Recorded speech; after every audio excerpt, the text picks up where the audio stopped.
네, 안녕하세요, 여러분. 되게 민망하네요, 이렇게 하려고 하니까. 네. 괜찮으시면, 가능하시면 지난주랑 비슷하게 좀 사이드에 있으신 분들 좀 안쪽으로 들어와 주실 수 있나요? 네, 같이 좀 오순도순 앉아서 그냥 얘기하듯이 하면 좋을 것 같아요. 네, 감사합니다. 왜 이렇게 하는 거야?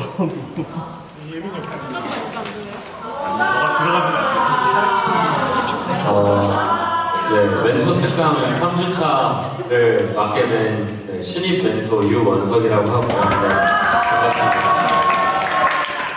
그러면 또 기도하고 먼저 시작하도록 하겠습니다. 제가 기도하겠습니다. 하나님 감사합니다. 또 오늘 이렇게 귀한 시간과 장소 또 함께 정말 하나님의 은혜에 대해서 같이 생각해보고 또 나눌 수 있게 허락하신 이 동역자들 이렇게 모아주시면 감사합니다.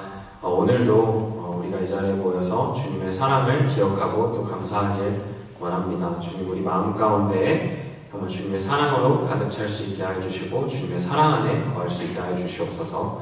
감사합니다. 이 모든 말씀 예수님의 이름으로 기도드립니다. 네, 뭐 인사드린 것처럼 저는 유원석이고 신입 멘토로 이제 섬기게 됐습니다. 섬기게 된 이제 한 달 차이고요. 앞으로 뭐 임채플에서 그냥 필요한 것도 있으면 그냥 와서 얘기해 주시면 열심히 섬기도록 하겠습니다.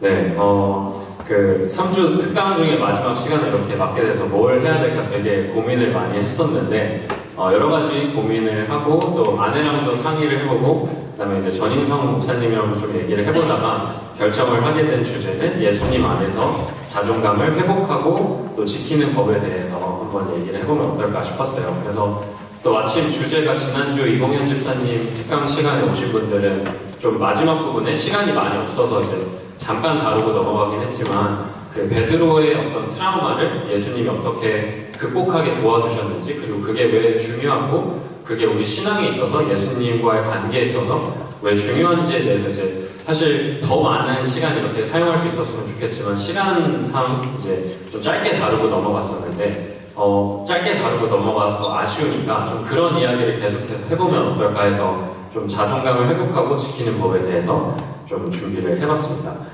그래서 자기소개를 좀 더 해보면은 말씀드린 것처럼 반응이 되게 좋네요. 감사합니다. 네, 뭐 신입 멘토 한 달 차고요. 93년생이고요. 그리고 직장인 4년 차고 저는 계속 초기 스타트업에서 이제 고루마켓, 뭐 GTM이라고 해서 어쨌든 제품을 누가 열심히 만들면 이제 시장에 가서 뭐 누가 직접 팔든 아니면 팔리게 하든 해야 되잖아요. 그래서 거기에 필요한 여러 가지 일들을 계속해서 하고 있고요. 뭐 쉽게 생각하면 세일즈 마케팅 이것저것 하고 있다고 생각하시면 됩니다. 그리고 저는 모태신앙이 참고로 아닙니다. 그 군대에서 하나님을 만났고요. 근데 그렇다고 해서 절대 이제 초코파이 신앙 아니니까 오해하지 마시고요. 군대에서 이제 하나님을 만나서 신앙생활을 시작하게 됐고 MBTI는 ENFJ인데 매우 극단적이에요. ENFJ가 다 극단적인데 그 중에도 진짜 극단적인 게 이제 J예요. 엄청 계획적인 편이고요. 그래서 심지어 저는 뭐 이런 앞에 나와서 뭔가 얘기해야 되는 시간들이 좀 종종 있었어요. 살다 보니까. 그래서 저는 그런 거 할 때마다 늘 이제 해야 될 얘기, 스크립트 이렇게 다 짜고 시간을 다 써요. 지금 얘기하는 이 시간도 다 타이밍에 포함이 되어 있어요. 그래서 오늘 1시간 넘기지 않을 거니까 짧게 간결하게 끝내도록 하겠습니다.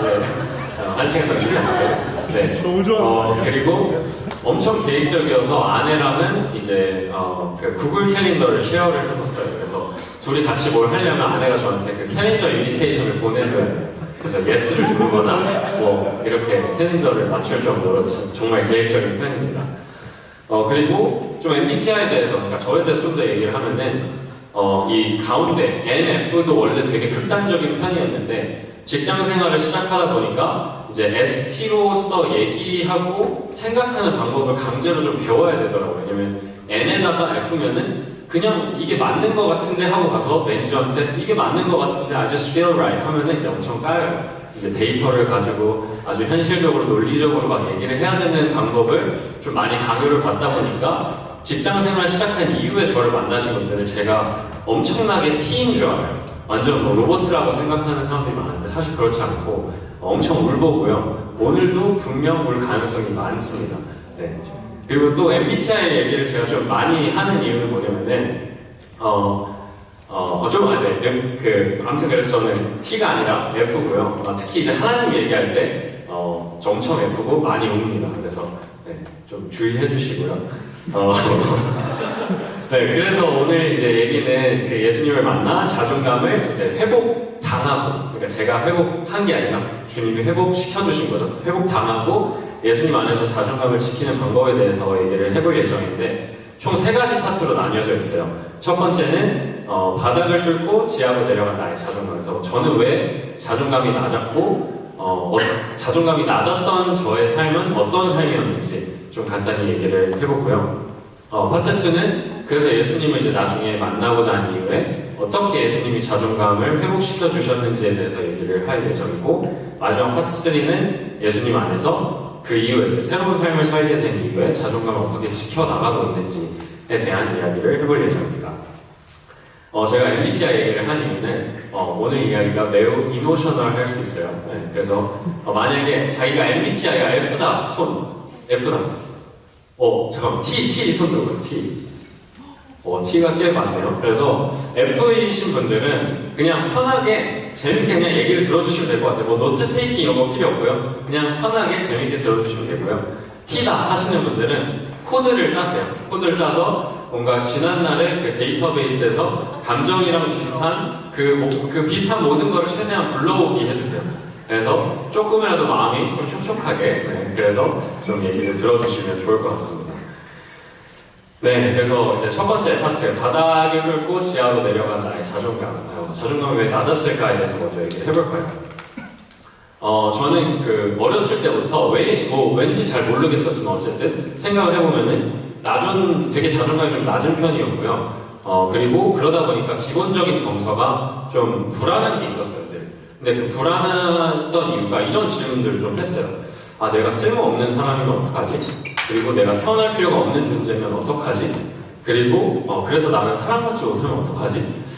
그러면 그냥 죽어야 되나? 이런 생각을 되게 어렸을 때부터 많이 했어요. 그래서 또 한번 생각을 해봤어요. 왜 이런 생각을 계속 내가 하고 살았었지, 어렸을 때? 그래서 또 생각을 해보니까 좀 가족 안에서 충분히 사랑받는다고 느끼지 못했던 것 같아요. 근데 이게 이제 또 녹화되고 있으니까 부연 설명, 혹시 부모님이 보실까봐 부연 설명을 하자는데, 이제 크고 나서 자존감을 회복하고 상처를 회복하고 나서 이제 알게 된 건데, 부모님은 부모님의 방식대로 저를 너무 많이 사랑해 주셨어요. 근데 그거를 이제 러브 랭귀지 이런 거 뭔지 아시죠? 그러니까 그런 차이와 이제 여러 가지 상황적인 이유 때문에 제가 충분히 사랑받는다고 느끼지 못했던 게 이제 하나 있었던 것 같고요. 그리고 두 번째는 이제 2살 위에 누나가 있어요. 2살 위에 누나가 있는데 누나로부터 오는 열등감이 되게 컸어요. 이제 누나가 공부도 되게 잘했고 운동도 잘했고 예체능 다 완전 첫번하고, 그리고 저는 제 친누나니까 모르겠지만 어쨌든 사람들이 사진을 보면 이쁘대요.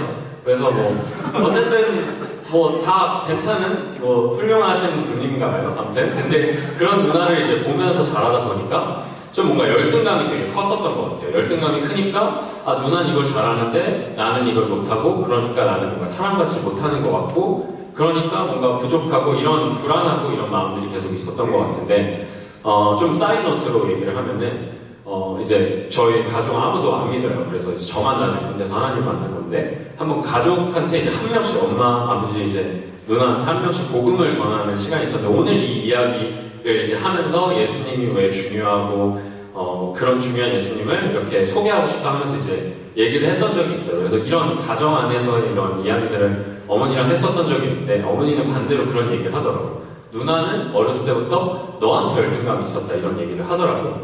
그래서 이제 되게 좀 신기했었는데, 그러면서 들었던 생각이, 열등감이라는 게 하나님 안에서 만족하지 못하는 죄에서 시작되는 감정이지 않을까, 이런 생각이 들었던 것 같아요.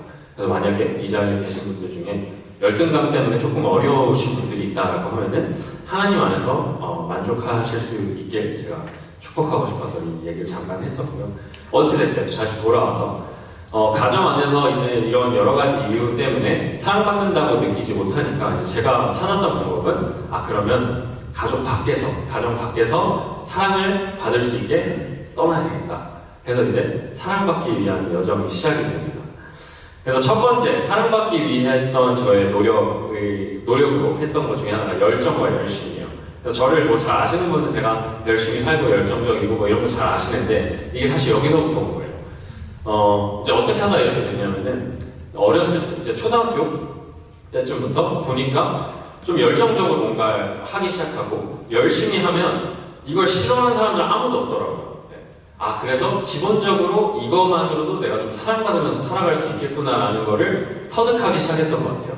그리고 이제 이거를 또 어필을 했어요, 열심히. 근데 어필할 때 이제 좀 이 레벨이 나뉘어지는데 좀 하수일 때는 이제 열심히 어필을 하죠. 뭐 만약에 청소를 한다. 그럼 막 청소를 막 이렇게 열심히 해요, 막. 근데 그러다가 이제 나중에 레벨이 올라와서 이제 제가 고수가 됐을 때는 저기 뒤에 가서 몰래 구석에서 이렇게 막 해요. 그러다가 누가 보면은 이제 그렇게 느껴지죠. 쟤는 열심히 하는데 저걸 티내지도 않아. 네, 그게 아니고 제가 다 깔아놓은 그런 판에 이제 놀아나신 그런. 그래서 이렇게 좀 사랑받는 방법을 좀 터득을 했던 것 같아요. 열심히 좀 열정적으로 사는 삶. 근데 이거 이제 문제점, 한계점이 찾아올 때가 이제 중학교인데, 중학교 때부터는 중학교 전까지, 그러니까 초등학교 때까지는 열심히 하는 애가 잘하는 애였어요. 알고 보니까. 그러니까 제가 초등학교 때까지는 축구를 하다가 이제 초등학교 마지막부터 이제 농구를 했는데, 운동으로 쳐도 그냥 열심히 뛰는, 제일 많이 뛰는 애가 제일 잘하는 애였는데, 중학교 정도 되니까 열심히 안 뛰어도 잘하는 애들이 나오더라고요. 공부도 마찬가지고. 그래서 이제, 이렇게 해서는 사랑받을 수 없겠는데 라는 생각이 들면서 두 번째 이제, 능력을 찾게 돼요. 내가 열정과 열심을 다해서 잘해서 능력을 인정받아서 사랑받아야 되겠다는 생각을 하기 시작했던 것 같아요. 왜냐면 이제 결과로 보여주는 게 제일 확실하잖아요. 그래서 이제 이 방법을 선택을 했던 것 같고, 그럼 난 뭘 잘 할 수 있을까? 뭘 제일 잘 할 수 있을까 고민하다가, 나는 공부는 아니다. 해가지고 이제 그때 당시 그래도 잘하고 있었던 농구를 선택해서 농구로 나름의 이제 어떤 결과들을 만들어낸 게 있어요. 이거 이제 중학교 1학년, 2학년 때 농구하던 그런 사진인데 진짜 어리죠.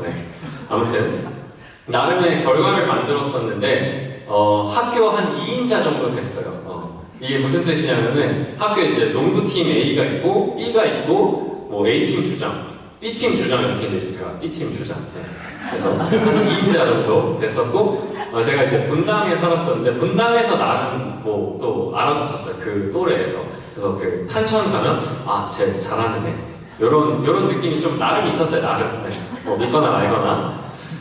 그리고 실제로 이제 중학교 2학년 때부터는 뭐 학원 대회 같은 거 나와가지고 많이 우승을 했었고, 그리고 성남시 대회에 나가서 우승을 했었고, 요게 좀 이제 좀 자랑을 해야 되는 게, 원래 이제 중등부 대회, 고등부 대회 이렇게 나가면 그 부서 대회에서 우승하는 팀들 또는 좋은 성적을 내는 팀들은 그 뭐라 하지? 고학년들이에요. 그러니까 중3 또는 고3. 왜냐면 이 어릴 때는 이제 1년 차이가 갭이 크잖아요. 뭐 피지컬적으로나 기술적으로나. 근데 중2 때 성남시 대회 우승. 네. 뭐 잘하는 게 별로 없어서 이런 거 하는 거예요. 네. 아무튼 그래서 성남시 대회 우승한 자격으로 경기도 대회를 진출했는데 경기도 대회 1라운드 바로 광탈했어요. 네. 근데 알고 보니까 이제 대회 다 끝나고 일정 다 끝나고 소식을 들어보니까 저희를 이제 그 광탈시켰던 그 팀이 결국 그 대회 우승을 했더라고요. 경기도 대회. 그래서 저희는 어떻게 보면 2등. 1등한테 졌으니까 2등. 네. 그래서 뭐 나름의 이제 결과가 있었어요. 근데 여기서 이제 또 하나의 이제 문제점, 한계점이 찾아오는데, 그래서 나름 농구 잘하고 인정받고 그래서 이때 제가 생각했던 거는 나는 평생 농구를 해야 되겠다. 그러니까 농구 선수를 해야 되겠다. 왜냐면 내가 제일 잘하는 거고 잘하는 걸로 사랑받으려면 잘하는 걸 평생 하면 그럼 난 농구 선수가 되는 삶을 살아야 되는 거구나 이런 생각을 했었던 것 같아요. 그래서 이제 부모님한테 가가지고 중학교 2학년 때 경기도 대회 강탈을 했지만 그래도 2등 했으니까 경기도에서 가서 이제 얘기를 해요. 나는 이제 농구 선수의 삶을 살겠다. 그래서 서울에 어디 있는 좀 명문 농구 그 중학교로 입학을 시켜달라, 전학을 시켜달라 얘기를 해요. 그랬더니 이제 어머니가 좀 기다려봐라 하고 한 일주일 정도 지났다가 이제 오시더니 안 된대요. 그래서 왜 안 되냐 하니까 너는 재능이 없다 라는 거예요. 그래서 아니 뭔 소리지? 나 이 정도인데? 나 여기 보시네? 네, 이 정도인데? 무슨 소리지? 그래서 막 얘기를 했어요. 아, 나 이 정도 한다. 나 잘할 수 있다. 우리 동네 안에서 좀 하는 편이고, 계속 이렇게 열심히 하면 동네, 뭐, 시, 대, 뭐, 어쩌고 저쩌고 뭐 이렇게 하면은 한국에서 뭐 좀 할 수 있지 않겠냐. 그리고 나보다 열심히 할 수 있는 사람은 없을 거야. 그러니까 열심히 하면 잘할 거니까 이거 뭐 될 거다 이런 얘기를 했었는데, 이제 충격적인 얘기가 이제 있어요. 이제 그때 초등학교 5학년 때부터 저를 이제 농구를 가르쳐 주신 코치님이 계세요. 중학교 2학년 때까지. 그리고 지금도 실제로 계속 연락하고 지내는 제 인생에 되게 귀한 은사님, 멘토님이세요. 근데 이제 이분은 고려대를 농구로 가신, 그러니까 그 정도면은 우리나라에서 농구 제일 잘하는 사람 중에 한 명인 거예요. 고려대에서 그러니까 고려대를 농구로 갔다라는 거는. 근데 이제 뭐 아쉽게 선수 생활까지는 가지 않으셨고 이제 코치로서의 삶으로 이렇게 살아가게 되셨는데. 그 선생님한테 이제 가신 거예요, 저희 어머니가. 그래서 우리 아들이 이렇다고 하는데 선생님 보시기에는 재능이 있습니까? 얘기를 하니까 선생님이 딱 듣고 이제 얘기를 하신 거죠. 저를 너무 아끼시는 마음에 얘기를 하신 거죠. 아, 그건 진짜 인생 망하는 일이다. 얘는 재능 없다. 절대 안 된다. 절대 안 된다. 라고 이제 얘기를 하시고 듣고 와서 이제 저한테 어머니가 그렇게 얘기를 하신 거죠. 진짜 그 얘기를 이렇게 다시 리마인드 할 때마다 그때 이제 아픔이 막 생각나가지고 또 울컥하는데 왜냐면 생각을 해보세요. 여기 뭐 다 이제 나는 뭐 음대 뭐 공부 뭐 여러 거 있잖아요. 이게 이제 내가 제일 잘한다고 생각했는데 그거에 재능이 없다라는 소리를 들었을 때 얼마나 마음이 아프겠어요. 중학교 2학년 때. 네. 그래서 그때는 이거를 받아들일 수가 없어가지고 이제 부정했어요. 아니라고. 나 잘할 수 있다. 다 못 알아봤는데, 나를. 막 하면서 이제.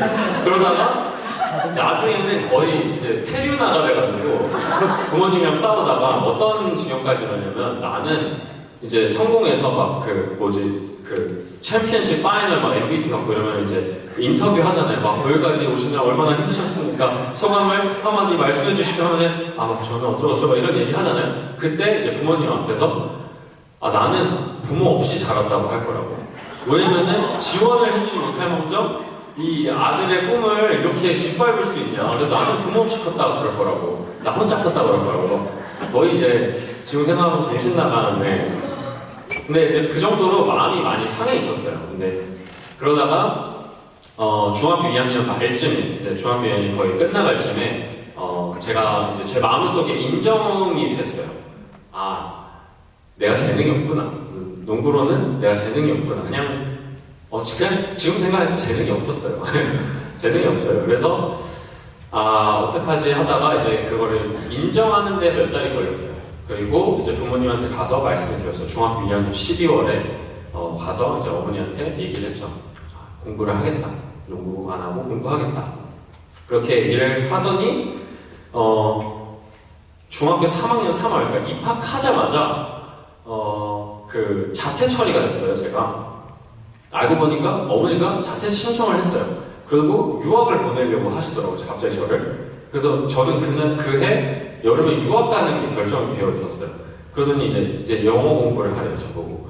그래서 뭐 싫지만 어쩔 수 없죠. 네, 뭐 농구 못하고 그러니까 이제 공부를 해야죠. 그래서 세 번째로 어쩔 수 없이 공부를 해야 됐어요. 그래서 이제 강제로 유학을 가게 됐고 그래서 이제 토플 선생님이 그 주에 왔어요. 제가 자퇴한 그 첫 주에 토플 선생님이 어디서 오셨는데 토플 선생님 여자 선생님이시고 이분은 뭐 지금까지 이렇게 관계를 이어가는 정도의 그건 아니지만 그래도 제 인생에 되게 큰 영향을 미친 선생님 중에 한 분이시긴 하지만 어쨌든 오셔서 하셨던 첫 말씀이 좀 강력했는데 자기는 너 같은 애들은 원래 수업 안 한대요. 공부 못하는 애들. 근데 원래 이제 공부 되게 잘하는 애들만 받아주는데 너희 어머니 때문에 내가 일단 기회를 준다. 근데 기회를 줄 테니 열심히 해야 되고 열심히 하려면 어떻게 해야 되냐면 자기의 수준을 알아야 된다. 그래서 이번 주 토요일 날 토플 시험을 내가 끊어놨다. 가서 보고 너 수준을 봐라. 그래서 원래 제 그 계획성에는 토플 점수를 맞추는 퀴즈가 있었는데 여기 떠버려가지고 그냥 스포가 되긴 했지만 그래서 가서 봤어요. 그래서 리딩, 리스닝, 스피킹, 라이팅 이렇게 30점씩 120점 만점이잖아요. 그래서 딱 시험 보고 그 다음 주에 이제 점수 나온 그 이제 주에 선생님이랑 같이 확인했어요. 다음에 시간 이제 오자마자 선생님 안녕하세요 해가지고 이제 컴퓨터 딱 켜고 이렇게 들어가서 봤는데 선생님이 막 깔깔깔 웃는 거예요. 막 진짜 깔깔깔깔 막 웃어요 진짜. 그러더니 막 어머님 막 그 저 누나 이름 부르면서 저희 누나 선생님이었거든요. 그래서 누나랑 어머니 이리 와보세요 해가지고 여자 셋이서 막 깔깔깔깔 웃는 거예요. 23점을 보고 어떻게 한 과목 그러니까 4과목 중에 한 과목이 30점 만점인데 넌 토탈 23점 어떻게 받아왔나? 자기는 10년 과외 인생하면서 이 점수 처음 본대요. 그래서 거기서 이제 정말 그 여자 셋이 이제 저 이렇게 있고 저 이렇게 막 깔깔깔깔 사람들 깔깔깔깔 했었는데 진짜 그 안에 엄청난 분노가 있었는데 그래서 이때부터 진짜 제가 하루에 4시간만 딱 잤어요. 무조건 4시간만 자고 단어를 일주일에 1000개씩 외웠는데 이것도 또 사이드 노트로 제가 이때 처음으로 포토그래픽 메모리가 있다는 걸 처음 알았어요. 그래서 단어 이제 시험을 볼 때 1000개씩 시험을 보는데 한 2시간 걸려요. 단어 시험만. 근데 뭐 선생님이 뭐 무슨 단어 하면은 뭐 어쩌고저쩌고 하면은 아 그거 뭐 몇 페이지 오른쪽 3번째 있는 거죠? 막 하면서 막 다 썼어요. 그 정도로 이제 진짜 미친 듯이 이제 공부를 했었어요. 네. 아무튼 네.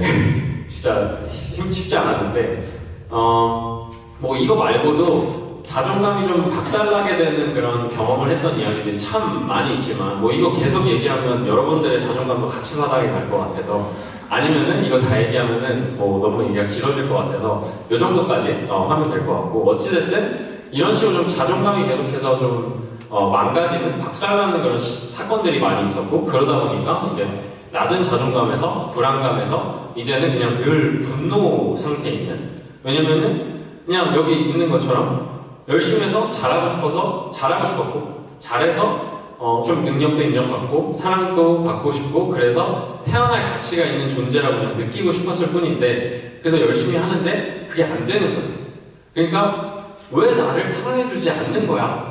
라는 그 깊은 화남의 상태에 늘 있었던 것 같아요. 네. 근데 이제 뭐 잘 아시겠지만 그 다른 사람들한테 한결같이 사랑받는다는 거는 그냥 불가능한 거잖아요. 왜냐면 우리 인간이고 죄인이고 다 부족하고 자기중심적이고 그러다 보니까 어려워요. 저는 결혼을 했지만 아내를 한결같이 사랑해줘야 되는데 안타깝게도 저를 더 사랑할 때가 분명 있어요. 그래서 이제 아내가 서운해하면 이제 내가 잘못했구나 미안합니다 하고 이제 그런 건데 어쨌든 인간한테 이게 참 이게 안 되는구나 이런 좀 깨달음을 좀 얻었었던 것 같아요. 그래서 이렇게는 안 되겠다. 이렇게는 안 되겠다. 그래서 이 뜻대로 되지 않는 이 망가질 대로 망가진 나의 인생을 역전시킬 구원을 내가 찾아야 되겠다. 해서 예수님을 만났으면 너무 좋았겠지만 예수님을 아직 만나지 못하고 이때는 아직 결혼을 하지 않았었으니까 제가 찾은 해답이 있는데 그 해답이 여자예요. 여자. 근데 이게 다른 이상한 의미의 여자가 아니라 나만 평생 사랑해줄 여자를 찾아 나서기 시작해요. 이때부터. 그래서 중학교 3학년 이때부터 그 부모님한테 난 결혼할 거라고 노래를 부르고 가요. 난 결혼할 거야. 난 첫 여자 만나자마자 결혼할 거야. 난 대학교 가자마자 결혼할 거야. 근데 그게 이제 어떤 의미가 있었냐면은 나를 사랑해주지 않는 이 가정을 난 벗어날 거야. 그래서 나만 사랑해주는 내 새로운 가정, 이제 내 자녀, 내 아내, 내 가정을 만들 거야. 그럼 나를 사랑해주겠지. 라는 생각을 이제 했었던 것 같아요. 근데 이제 여기서 잠깐 이 이야기를 했을 때 좀 기억이 나는 성경인물 혹시 있나요? 이거 맞추면 제가 상 드릴게요. 상은 뭔지 안 알려주세요. 네. 야구. 네. 친해가지고 상은 없고요. 네, 맞아요. 정답이에요. 야곱인데, 야곱 이야기를 잠깐 하면 좋을 것 같은데, 참고로 제가 제일 좋아하는 성경인물 3명, 탑3, 구독의 탑3 중에, 유일하게 신약에는 이제 사도 바울이 있고, 구약에는 이제 모세가 있고, 그 다음에 이제 야곱이 있는데, 뭐, 이제 야곱이랑 사도 바울은 뭔가 신앙의 그런 롤모델로서 제가 되게 좋아한다라면은, 야곱은 그냥 이 인간의 스토리가 너무 공감이 돼서 너무 좋아해요. 그래서 이제 마음이 어렵거나 이럴 때 그 창세기를 읽으면서 야곱의 이야기를 읽으면서 야곱과 함께 하신 하나님이 나와도 함께 하시는구나 하면서 이제 위로를 많이 받는데 야곱도 보면은 이제 그냥 사랑받고 싶었던 거잖아요. 아버지한테. 아버지가 이제 첫째 형 에서를 너무 이뻐하니까.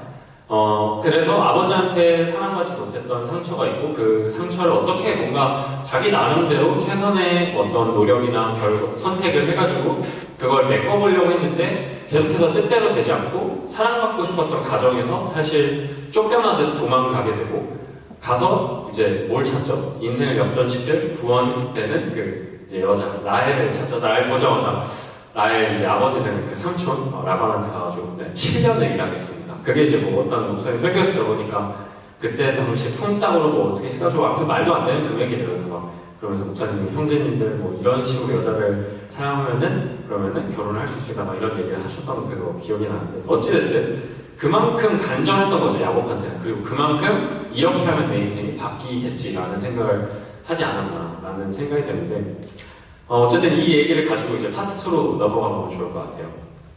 예수님을 만나 자존감을 회복하다. 그래서 망가진 내 인생을 역전시킬 구원. 그래서 이제 내가 꾸리게 될 새로운 가정이 말씀을 이미 좀 드리긴 했었는데 과연 그래서 결과가 어땠을까? 네. 결과는 뭐 야곱 이야기를 했으니 당연히 좀 아시겠지만 뭐 야곱의 가정사를 잠깐 보면 이제 라헬이랑 이제 7년 일해서 결혼하려고 이제 들어갔더니 이제 아침에 일어나보니까 다른 여자예요. 네. 그래서 첫째 언니 레아. 네. 근데 이 가정을 보면은 그 첫째 언니 레아는 분명 아들도 낳고 하지만 그 사랑받지 못한다라는 상처가 있었고 야곱한테. 그리고 라헬은 남편한테 야곱한테 사랑을 받긴 하지만 아들을 낳지 못해서 아들을 낳는 언니 레아한테 열등감이 있었고 그 다음에 자녀를 많이 낳았더니 자녀들끼리 또 사이가 안 좋아요. 그 야곱이 이제 그 아버지의 편애 때문에 상처가 있었음에도 불구하고 똑같이 해요. 네. 이제 그때 당시 막내 아들 요셉만 편애하죠. 그래서 이제 형제들 안에서도 미움과 어떤 관계에 문제가 있었는데 뭐 제가 좀 오늘 전체 이야기의 결론을 잠깐 먼저 한번 스포하고 넘어가면 혹시 나중에 집중력을 잃으면 안 되니까 어쨌든 이런 마음의 상처나 트라우마나 이런 자존감의 문제는 결국에 하나님을 만나야 이게 해결이 돼요. 우리를 지으시고 만드시고 우리를 정말 변함없이 사랑하시는 하나님을 만나면 이 문제는 해결이 돼요. 다른 걸로는 사실 해결이 안 된다고 생각을 해요. 이 뭐 마음의 상처의 문제는. 그래서 야곱도 보면은 아들 낳고 이름 지으면서 막 이상한 소리 해대던 그 레아와 라헬이 막 이제는 남편이 나를 바라봐주겠지 막 이런 얘기하다가 나중에 하나님을 찬양하게 되고 그리고 야곱도 하나님과 이제 신앙하면서 나 축복해줄 때까지 나 이제 안 놓는다. 그래서 결국 축복을 받고 이스라엘이라는 이제 새로운 이름으로 새로운 삶을 살아가게 되고 또 형제들도 하나님 안에서 이제 서로 용서하고 사랑하게 되잖아요. 그래서 뭐 결론은 마음의 상처의 문제나 이런 것들은 하나님을 만나야 해결이 된다. 저도 그래야 해결이 되는데 이때는 이제 하나님을 만나지 못했을 때죠. 그래서 뭐 이제 이 새로운 방법은 당연히 실패를 했어요. 연애, 결혼 이거에 있어서는 큰 실패를 맛봤어요. 그러다 보니까 오히려 이제 이 안에 제 마음 안에 있었던 자존감의 문제가 더 썩을 대로 썩어가는 그런 상황에 있었던 게 이제 대학생 때였고요. 그리고 이제 이 망가진 내면의 상태를 절대로 다른 사람, 아무리 가까운 사람한테 절대 보여주지 않았어요. 왜냐면은 이 나약함, 이 문제들, 이것들을 누군가한테 드러냈을 때 그러면은 사람들이 당연히 나를 이런 애를 왜 사랑해? 그니까 절대로 이걸 드러내지 않으려고 노력했고 완전 이 가식적인 삶, 가면을 쓰고 살아갔던 거죠. 그러다가 이제 그걸 드러냈던 순간이 3번 있어요. 그때 이제 예수님이 찾아오셔서 이 자존감을 회복시켜주시는 그런 순간들이 있었는데 3개를 다 얘기하면 또 너무 지루할 수 있으니까 첫 번째는 스킵하고 두 번째와 세 번째 얘기만 해보려고 합니다. 그래서 이 두 번째 순간을 얘기하려면은 2016년 12월 25일로 돌아가지 않을 수가 없습니다. 네. 이때 이제 이음철별에서 겨울방학 때 단기 선교로 이제 볼리비아를 갔었어요. 그래서 갔었고 지금의 팀장이 그때 팀장이 지금의 제 아내이고 제가 이제 부팀장이었어요. 그래서 여러분 열심히 섬기면 모든 것을 더하여 주실 것입니다. 네, 아멘. 네.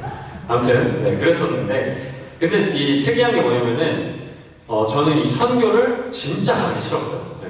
이 첫 번째 제 인생의 첫 번째 선교인데 너무 가기 싫었어요. 왜 가기 싫었냐면 두 가지 이유가 있는데 첫 번째는 제가 하나님을 만난 게 이제 군대에서 만난 거고 그리고 이제 전역하고 제 인생의 첫 번째 사회인 공동체가 EM체플이에요. 네. 그래서 이제 왔는데 이제 한 2년 정도 됐을 때요. 하나님을 만나고 이제 믿기 시작한 지. 근데 그러다 보니까 이제 이전에 믿지 않았을 때 살면은 이제 정말 사도 바울 좋아하는 이유가 핍박을 많이 하고 다녔어요. 나 약한 놈 하면서 막 교회 다니는 애들 막 때리고 이러고 그랬었는데 그러다 보니까 크리스천뿐만 아니라 종교에 대한 거부감이 있는 사람들은 어느 정도 수준까지 거부감이 있을 수 있는지를 제가 너무 잘 알기 때문에 선교나 전도라는 개념 자체가 저한테 너무 부담이 있는 그런 컨셉이었어서 가기가 너무 어려웠어요.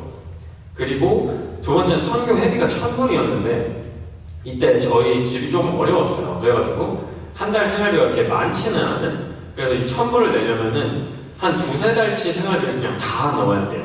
예. 근데 당연히 또 교회 안에서 이제 이런 재정적으로 어려운 학생, 청년분들을 위해서 이런 지원이나 헌금을 또 많이 해주시잖아요. 집사님들, 아니면 우리 안에서도 서로 이렇게 많이 하는데, 당연히 저는 이런 나의 부족한 모습을 드러낼 수 없겠다라는 생각에 이제 그냥 2-3달치 생활비를 다 냈어요. 아무한테도 얘기 안 하고. 그리고 제가 코스코에서 에너지바를 이만큼 사가지고 한 2주 정도 아침 저녁으로 에너지바만 먹었어요. 네. 그러다 진짜 막 너무 서러운 거예요, 제가. 그래가지고 진짜 힘들었는데, 네. 아무튼 힘들었어요. 근데 이제 결국에 어떤 형들이 좀 이거 알고 그때 당시 이제 또 대소판 목사님들 이거를 어떻게 아셔가지고 막 이렇게 도와주시고 했는데, 아무튼 힘들었어요. 그래서 이런 이유로 가기 힘들었고, 네. 혹시 저희 또 대학생분들 중에서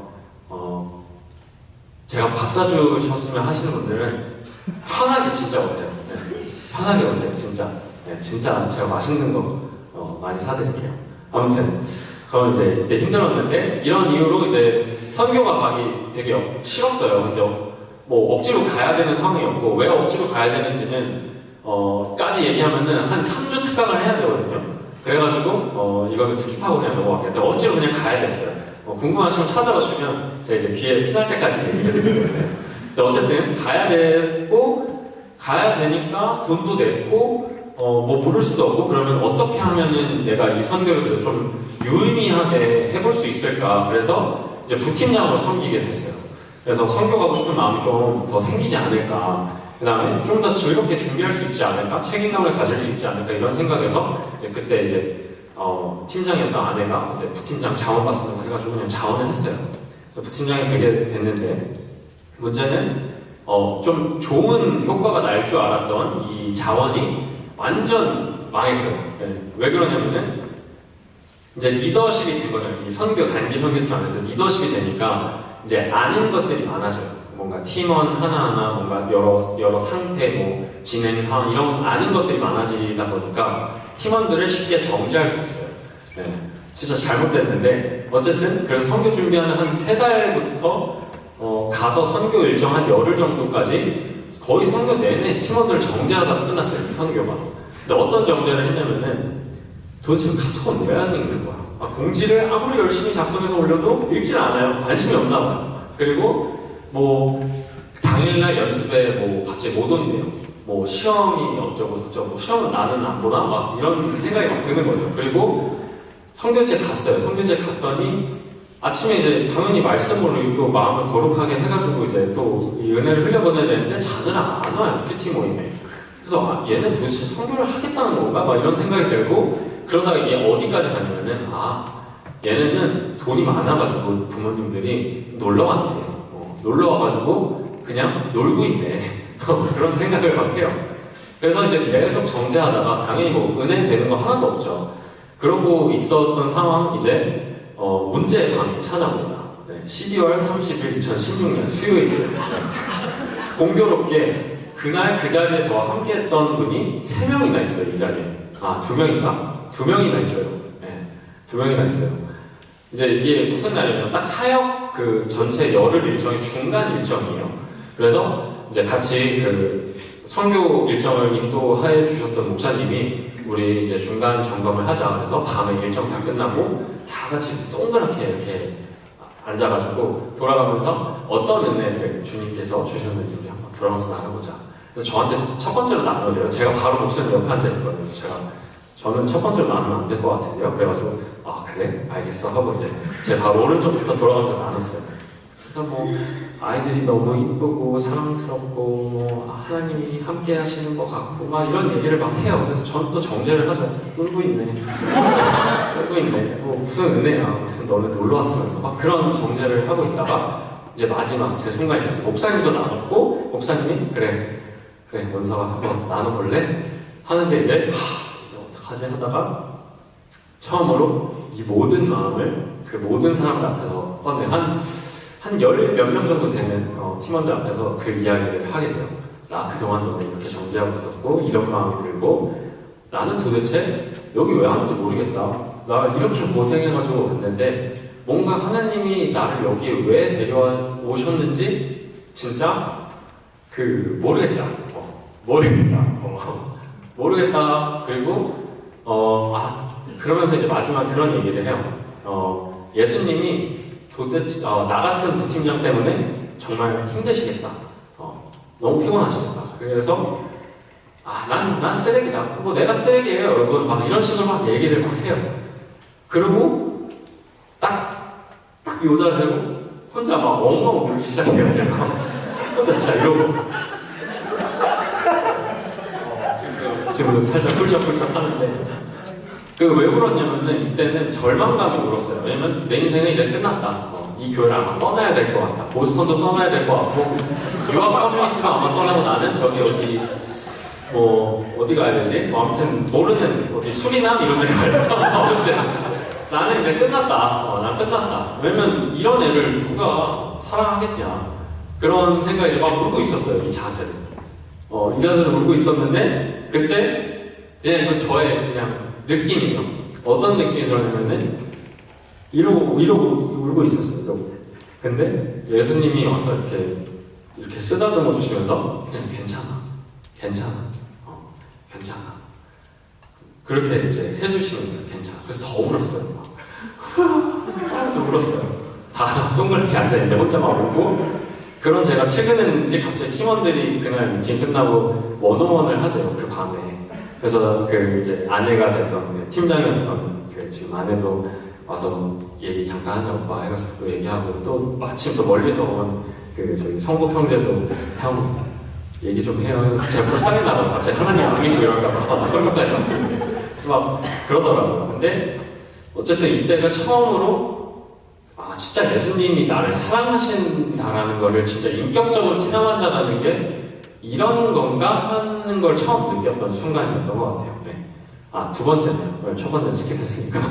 아무튼 그랬었고 이제 세 번째 이게 좀 빅 모멘트인데 2017년 여름에 뉴욕 온누리랑 보스턴 온누리가 리더십 교류를 목적으로 연합 예배를 드린 적이 있어요. 그래서 보스턴 리더십이 그때 이제 같이 섬기셨던 목사님이랑 뉴욕을 가서 밴을 운전해가지고 뉴욕을 가서 금요 예배를 같이 이제 뜨겁게 드리고 저희는 또 토요일 날은 이제 맛있는 것도 먹고 돌아오는 그런 일정이 있었는데 주제는 마태복음 3장 이제 하나님이 우리를 사랑하시고 기뻐하십니다. 그래서 마태복음 요 말씀으로 이제 했는데 저 잠깐 이거 티도 마실 겸 같이 말씀도 좀 잠깐 읽어볼까요? 네, 시작. 하늘을 열리고 하나님의 성령이 우리 마찬가지로 자기 위하여 이것이 하늘로부터 소리가 있어 말씀하시되 이는 내 마지막에 이제 내 사랑하는 아들이요 내 기뻐하는 자라 하십니다. 이걸 이제 심상영 목사님이 이 말씀을 가지고 또 자기의 개인적인 어떤 간증이랑 이런 것들을 얘기하시면서 하나님이 우리 정말 사랑하시고 기뻐하신다라는 그런 메시지를 전달해 주셨어요. 근데 마지막에 이 말씀을 같이 읽는데 이제 온 거예요. 왔어요. 이게 감정의 소용돌이가 왔어요. 그래서 이제 울음이 터지기 시작했는데 이때가 아마 제가 인생에서 울었던 순간 중에 가장 그 압도적으로 많이 울었던 순간이어서 이 얼굴 쪽 모든 구멍에서 모든 게 쏟아져 나와가지고 이날 기도 시간이 한 1시간 반 정도 되는 되게 긴 기도회였어요. 기도회 내내 우니까 이게 뭐 어떻게 이게 닦을 수가 없어요. 그래서 나중에는 그냥 정말 내딛고 하는 막 여기가 아무튼 그런 상황이었는데 근데 이게 슬퍼서 우는 게 아니라 진짜 기뻐서 우는 거였어요. 근데 이게 어떤 의미냐면은 이것도 그냥 저의 체험을 좀 이렇게 설명하는 거예요. 이렇게 울고 있는데 기억도 못하는 정말 어린 시절에 제가 사랑받고 싶어서 뭔가를 열심히 해요. 근데 뭔가 안 됐어요. 그래서 사랑받지 못했어요. 그래서 속상해하고 있는 제가 있어요, 여기. 그리고 이제 저기 뉴욕 그 호텔에서 거기 예배 드리거든요. 거기서 이제 이러고 울고 있는 저를 예수님이 손잡고 이렇게 가요. 그리고 여기 그 울고 있는 어린 저가 있어요. 예수님이 가서 안아주래요, 너가. 그리고 괜찮다라고 얘기하래요. 그래서 괜찮아. 그리고 이제 다음 조금 더 커서 여전히 속상하고 마음이 아픈 알죠? 네. 그 저를 또 가서 제가 안아줘요. 괜찮아. 그리고 또 다음. 그래서 그 울고 있는 그날 그 순간까지 와요. 1시간 반 동안. 그리고 제가 계속 그냥 괜찮아. 근데 이게 어떤 의미의 괜찮아였을까 생각해보면은 그 예수님이 나를 사랑하시니까 괜찮아. 예수님이 나를 사랑하시니까 다른 사람들이 사랑 안 해줘도 상관이 없어. 왜냐면은 예수님이 나를 사랑하니까 괜찮아. 그래서 막 진짜 이 상처로부터 해방된다라는 느낌이 이렇게 자유하구나. 그러니까 예수님을 만나면 자유해진다고 이제 하잖아요. 근데 그게 뭔지 뭐 모르시는 분도 있을 거고 너무 잘 아시는 분들도 계실 건데 저는 너무 잘 알아요.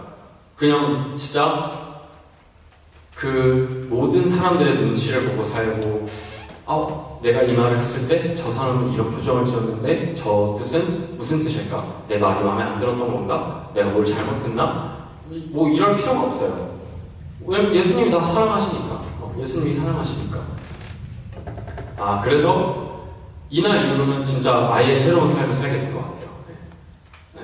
아예 새로운 삶을 살게 됐었던 것 같고 그렇게 할 수 있었던 이유는 상처를 이제 상처로 더 이상 여기지 않기로 콧물이 네 상처를 상처로 여기지 않기로 선택을 한 건데 그렇게 할 수 있었던 이유는 뭐 얘기했던 것처럼 예수님이 날 사랑하고 난 그걸 믿고 그러니까 뭐 이제 good, right? 그래서 오케이 이제 상처 아니야 하니까 이제 끝이 났어요. 그래서 진짜 그대로 이제 새로운 삶을 살게 됐었던 것 같습니다.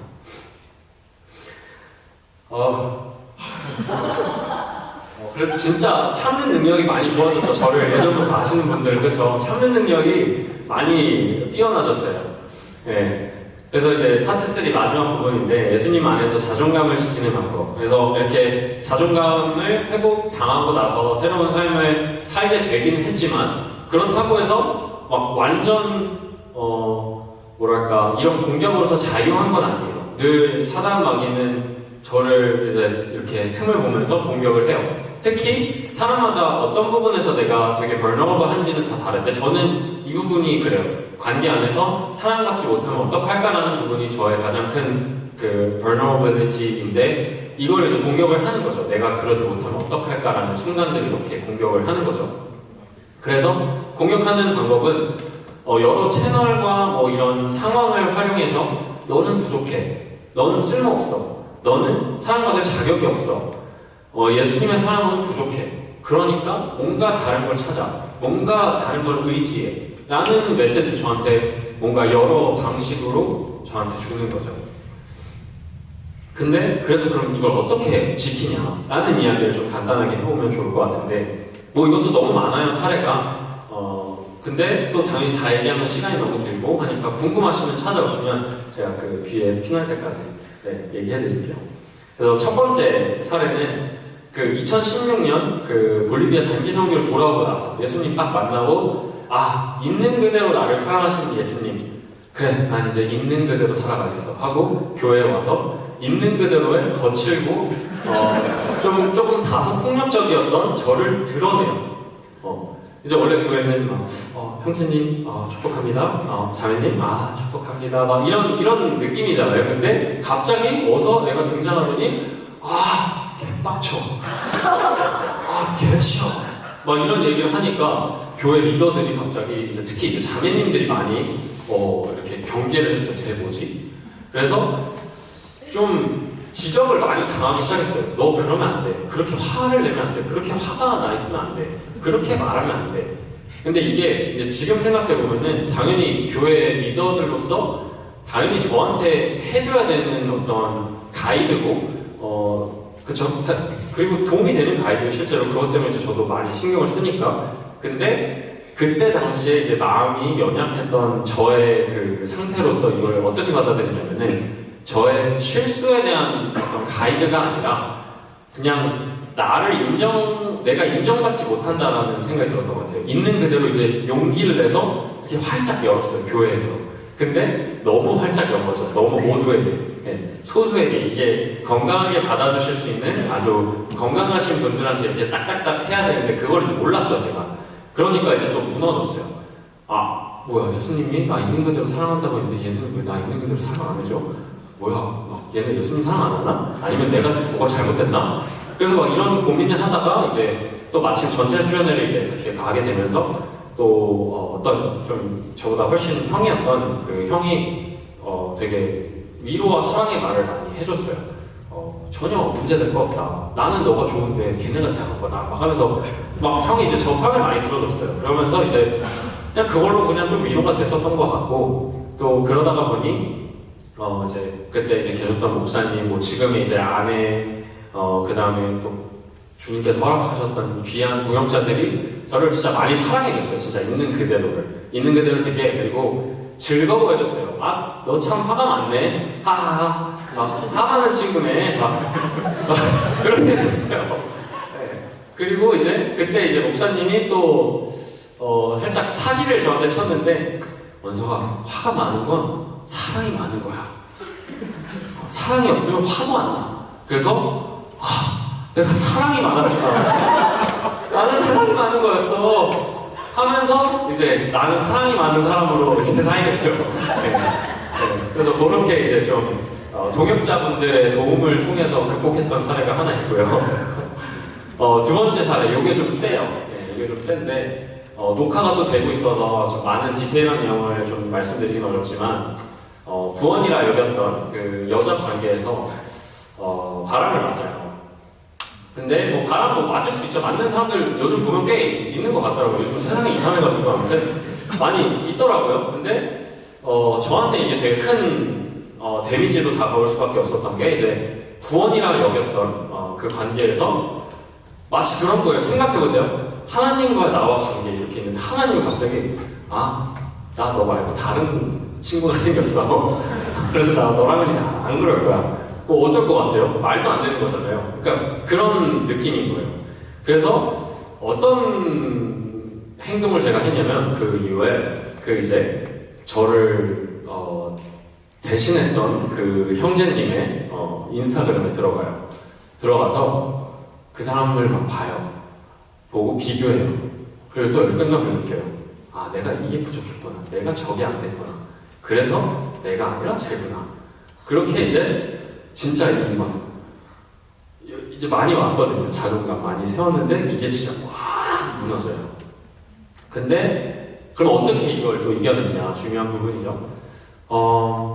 찬양이 진짜 힘이 있었던 것 같고요. 근데 왜 찬양이 그랬냐면은 이제 제가 새로운 삶을 살게 된 이유가 예수님이 나를 정말 사랑하시고 이 정말 사랑하는 게 진짜 너무 말도 안 되는 사랑이고 이 말도 안 되게 위대한 사랑이 영원한 사랑이구나를 제가 알고 경험해서 믿게 된 거잖아요. 근데 그걸 까먹은 거예요, 지금. 너무 큰 인생의 그 뭔가가 달려와가지고. 근데 찬양을 듣고 찬양을 하다 보니까 내가 찬양하는 존재가 이거 노래가 아니잖아요. 우리는 찬양을 이제 곡조 있는 어떠한 하나의 방법으로 우리 주님을 높이는 거잖아요. 영광을 돌리는 거잖아요. 그러니까 맞아. 내가 지금 찬양하고 높이는 우리 주님이 나를 사랑하는데 뭐가 문제야? 하고 이제 다시 일어났어요. 네. 그리고 세 번째, 첫 번째 직장에서 좀 버림받는 경험을 하는데 제가 첫 번째 직장에 들어갔던 팀이 좀 특이해요. 되게 큰 회사였는데 그 안에 사내벤처, 그러니까 저랑 제 매니저 둘만 있는 팀이고 제품도 없고 고객도 없어요.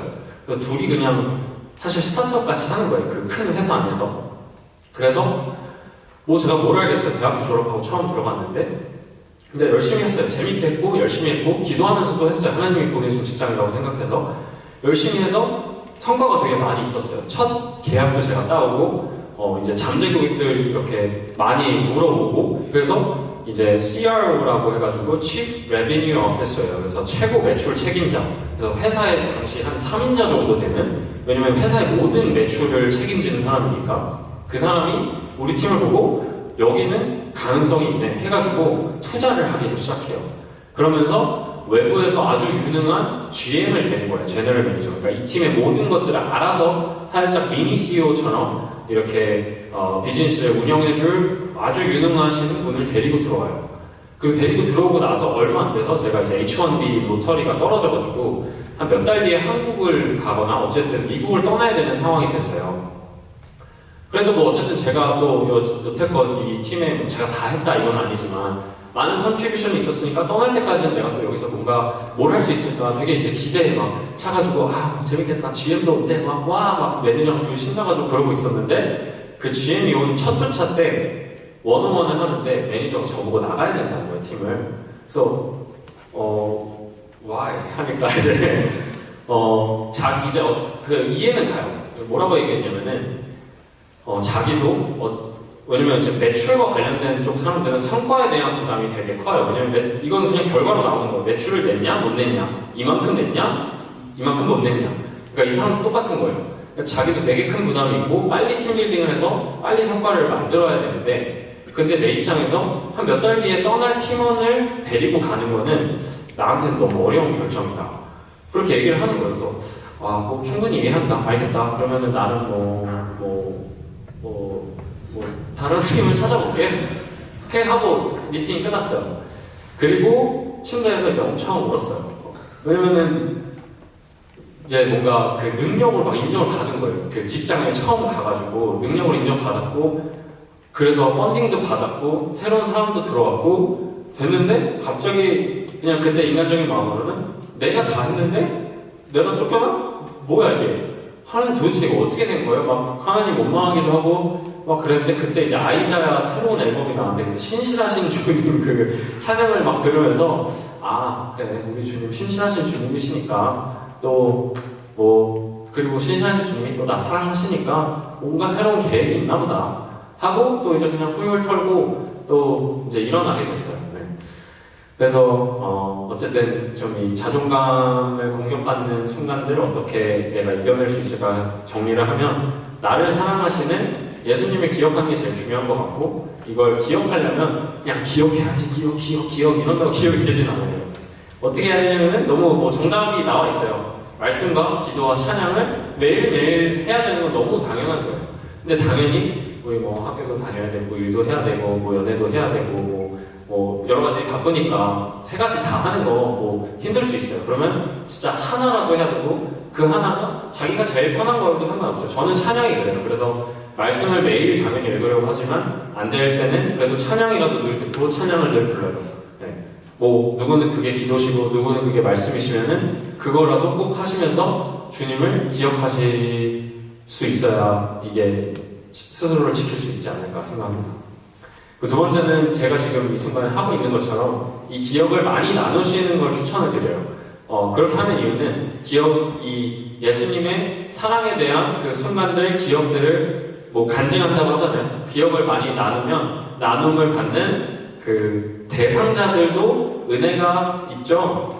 네, 은혜가 있어요. 네. 근데 더 중요한 거는 은혜를 나누는 그 사람이 제일 복돼요. 네. 제일 기쁘고 제가 이렇게 계속해서 울컥하는 이유가 저 이거 시도 없이 막 글로도 쓰고 막 그래서 이 얘기가 지겨운 오랜 친구들도 있을 거예요, 지금 이 자리에. 근데 그럼에도 계속 반복해서 하는 이유는 또 저를 위해서예요.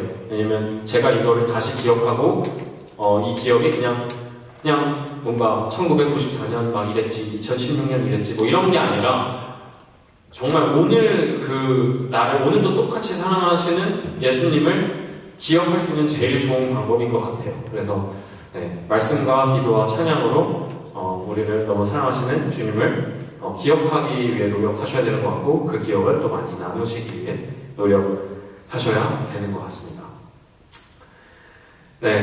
그래서 마무리하자면 예수님의 크신 사랑 안에 거하는 정말 모든 순간이 되길 너무너무 축복하고요. 그래서 서로 한번 축복해볼까요? 예수님의 사랑 안에 거합시다. 예수님의 사랑 안에 거합시다. 예수님의 사랑 안에 거합시다. 딱 온타임이에요. 1시간 이제 다 거의 됐는데 제가 좀 파격적으로 요즘 제가 꽂힌 게 있는데 뭐냐면은 무반주 찬양과 무반주 기도예요. 그때 뉴욕 가서 이제 뉴욕 온누리교회에서 예배드리고 예수님 만나가지고 엄청 올 때 1시간 반 내내 기도 반주가 이 찬양이었어요. 나 주님의 기쁨 되기 원하네. 근데 이제 이걸 좀 같이 잠깐 짧게 찬양하고 좀 서로의 목소리를 부금 삼아 기도했으면 좋겠는데 이 가사를 한번 같이 좀 읽어볼까요? 시작. 기쁨 되기 원하네. 내 마음을 새롭게 하소서. 새 무대가 되게 하여 주사 주님의 빛 비추게 하소서. 내가 원하는 한 가지 주님의 기쁨이 되는 것. 내가 원하는 한 가지 주님의 기쁨이 되는 것. 이 가사가 특히 이제 좀 이걸 가져온 이유는 더 이상 우리가 누군가의 기쁨이 될 필요가 없어요. 기쁨이 되어주는 건 당연히 좋은 거지만 기쁨이 되지 않으면 뭐 안 되고 이런 거 아니에요. 기쁨이 돼서 사랑받으려고 노력하실 필요도 없어요. 왜냐면은 주님이 우리 사랑하니까 우리가 그냥 이 평생 이제 그냥 신경 쓰면 되는 딱 한 가지는 나를 너무 사랑하시는 주님의 기쁨이 되기 위해 살아가는 것밖에 없어요. 그렇게 주님의 기쁨이 되기 위해 살아가려고 하는 그 모든 순간이 결국에 다른 사람의 기쁨이 될 거예요. 그래서 그런 마음으로 부끄럽겠지만 좀 어색하실 수 있지만 우리 같이 좀 찬양하면 좋겠는데 제가 키를 적당히 너무 높지 않게 잘 맞춰서 들어가 볼 테니까 너무 제가 민망하지 않게 꼭 큰 목소리로 따라가 주셔야 돼요. 알겠죠? 네. 오케이. 긴장되는데 찬양했던 그 어느 순간보다도 긴장되는데 막상 하려니까 부끄러워. 네. 같이 해보겠습니다. 나 주님의 기쁨 되기 원하네. 내 마음을 새롭게 하소서. 새 무대가 되게 하여 주사 주님의 빛 비추게 하소서.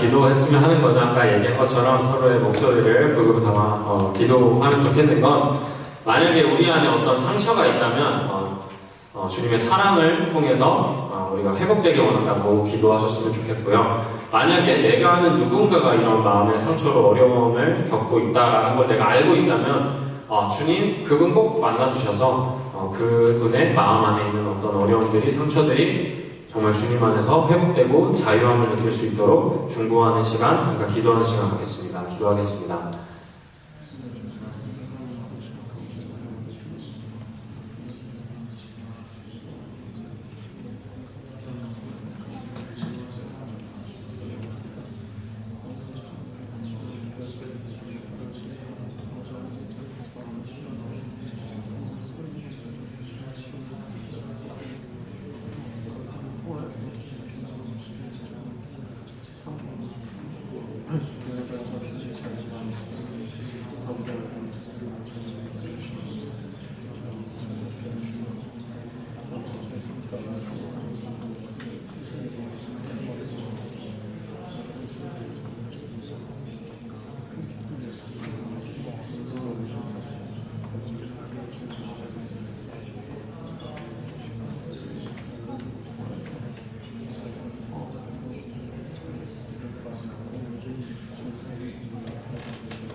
하나님 감사합니다.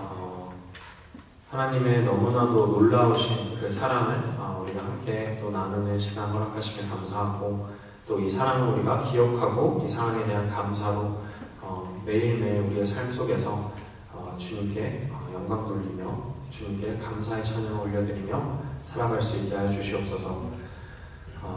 그 사랑으로, 그 사랑을 힘입어서 우리가 이 사랑이 필요한 많은 사람들에게 또 사랑을 흘려보낼 수 있는 하나님의 사랑의 통로로서 우리를 세워주시고 또 보내주셔서 우리가 사랑의 말을 하고 사랑의 행동을 하고 또 그 사람들을 사랑하는 마음으로 언제나 기도하는 우리들이 될 수 있도록 주님 이 시간을 사용하여 주시옵소서. 또한 우리 안에 어떠한 마음의 어려움, 상처, 아픔이 있다면은 주님의 사랑으로 그 상처들이, 아픔들이 치유될 수 있게 하여 주시고, 주님 안에서 우리의 건강한 마음과 삶을 계속해서 지켜나갈 수 있도록 주님, 늘 주님의 사랑 안에 거할 수 있는 우리 모두 될 수 있도록 주님 함께하여 주시옵소서. 감사하고 너무나 사랑합니다. 이 모든 말씀 예수님의 이름으로 기도드립니다. 네.